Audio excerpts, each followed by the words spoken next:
Hello and welcome to priya'kitchen. இந்த வீடியோவில் ஒரு ஈவினிங் ஸ்நாக் தாங்க பார்க்க போகிறோம். வெஜிடபிள் கட்லெட் எப்படி செய்கிறதுன்னு பார்க்கலாம் வாங்க. இதுக்கு மீடியம் சைஸ் பீட்ரூட் 2 துருவி எடுத்து வச்சுருக்கேன். மீடியம் சைஸ் கேரட் 2 துருவி எடுத்து வச்சுருக்கேன். 2 உருளைக்கிழங்க வேக வச்சு வச்சுருக்கேன். ஒரு பெரிய வெங்காயத்தை சின்ன சின்னதாக கட் பண்ணி வச்சுருக்கேன். ஒரு 10 பல்லு பூண்டையும் குட்டி குட்டியாக சாப் பண்ணி வச்சுருக்கேன்.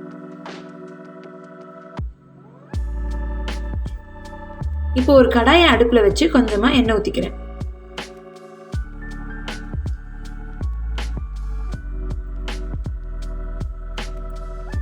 எண்ணெய் காஞ்சது 1/4 டீஸ்பூன் சீரகம் சேர்த்துக்கிறேன்.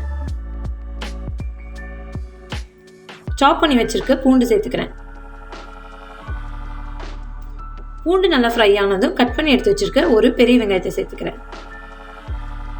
நல்லா வணக்கி விட்டுக்கிறேன்.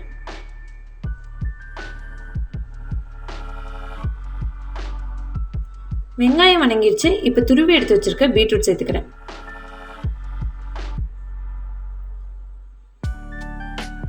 துருவி வச்சிருக்க கேரட் சேர்த்துக்கிறேன்.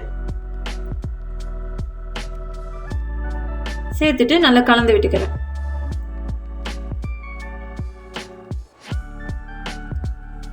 இப்ப கட்லெட்டுக்கு தேவையான அளவு உப்பு சேர்த்துக்கிறேன்.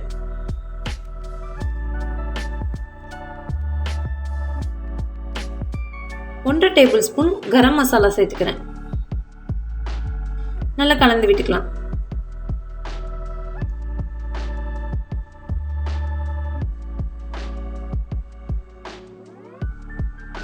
நல்லா கலந்து விட்டுட்டு 1 நிமிஷம் மூடி போட்டு வேக வச்சுக்கிறேன். வேக வச்சு எடுத்து வச்சிருக்க உருளைக்கிழங்க மசிச்சு வச்சிருக்கேன். இது கூட வேணாலும் நம்ம பச்சை பட்டாணியும் உருளைக்கிழங்கு கூடவே வேக வச்சு எடுத்து மசிச்சு சேர்த்துக்கலாம். 1 நிமிஷம் ஆயிடுச்சு. காய் நல்லா வெந்துருச்சு. இப்போ மசிச்சு எடுத்து வச்சிருக்க உருளைக்கிழங்க உள்ள சேர்த்துக்கிறேன்.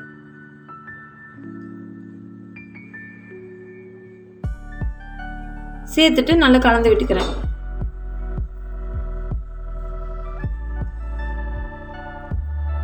உருளைக்கிழங்கு நல்லா காயோட கலந்து விட்டுட்டு இதை நல்லா ஆற வச்சுக்கலாம்.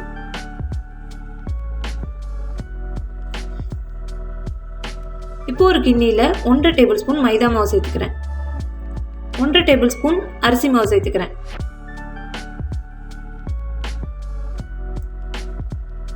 ஒரு 2 பிஞ்ச் உப்பு சேர்த்துக்கிறேன்.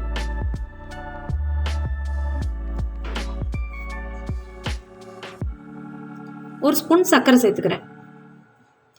நல்லா கலந்து விட்டுக்கிறேன். இப்போ கொஞ்சமாக தண்ணி சேர்த்தி நல்லா கலந்துக்கிறேன். ரொம்ப திக்காகவும் இருக்கக்கூடாது, ரொம்ப தண்ணியாகவும் இருக்கக்கூடாது.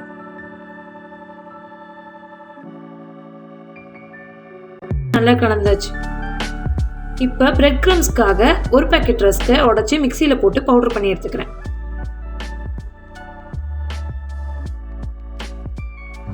ரஸ்க்கு பவுடர் பண்ணி எடுத்துட்டேன்.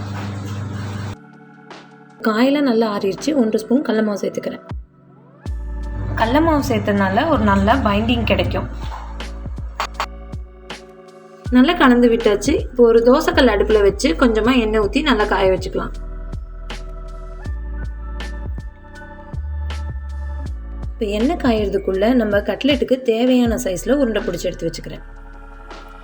எண்ணெய் காஞ்சிருச்சு. இப்போ நம்ம உருண்டை பிடிச்சதெல்லாம் வடை மாதிரி தட்டிட்டு நம்ம கலந்து வச்சுருக்க மைதா அரிசி மாவோட மிக்சரில் அதைய டிப் பண்ணி நம்ம பவுட்ரு பண்ணி வச்சுருக்க ரஸ்கில் நல்லா டிப் பண்ணிவிட்டு கொஞ்சம் கொஞ்சமாக ரஸ்க் பவுடர் எடுத்து டிப் பண்ணிக்கிங்க. மொத்தமாக இருக்கிறதுல நீங்கள் நினச்சிங்கன்னா அது ஃபுல்லாக ஈரமாயிட்டு அடுத்தது பண்ணுறப்ப கஷ்டமாக இருக்கும். இது மாதிரி டிப் பண்ணிவிட்டு கல்லில் போட்டு ஃப்ரை பண்ணி எடுத்துக்கலாம்.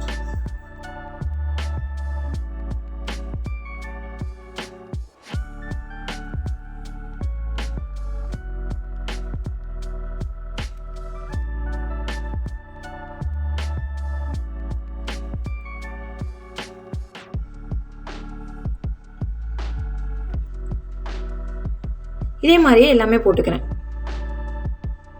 போட்டுட்டு ஒரு 2 நிமிஷம் விட்டுட்டு அதே பரட்டி போட்டுக்கலாம்.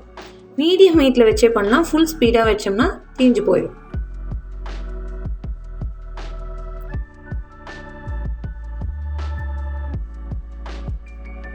ரெண்டு நிமிஷம் விட்டு அடுத்த சைட் பரட்டி போட்டுக்கிறேன்.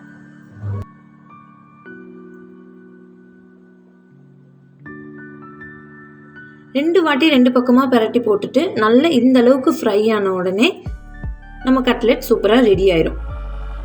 டொமேட்டோ சாஸ் இல்லாட்டி கெச்சப் கொஞ்சமாக கூட வச்சு சாப்பிடும்போது நல்லா டேஸ்ட்டாக இருக்கும். இப்போ கட்லெட் ரெடி ஆயிடுச்சு. இதை ஒரு பிளேட்டுக்கு ட்ரான்ஸ்ஃபர் பண்ணிக்கலாம். இது ஒரு ஹெல்தியான ஸ்நாக்குங்க. குழந்தைங்களுக்கு ரொம்ப பிடிக்கும். நீங்களும் ட்ரை பண்ணி பாருங்கள். வீடியோ பிடிச்சிருந்தா லைக் பண்ணுங்கள், ஷேர் பண்ணுங்கள், சப்ஸ்கிரைப் பண்ணுங்கள், கமெண்ட் பண்ணுங்கள். தேங்க்ஸ் ஃபார் வாட்சிங்.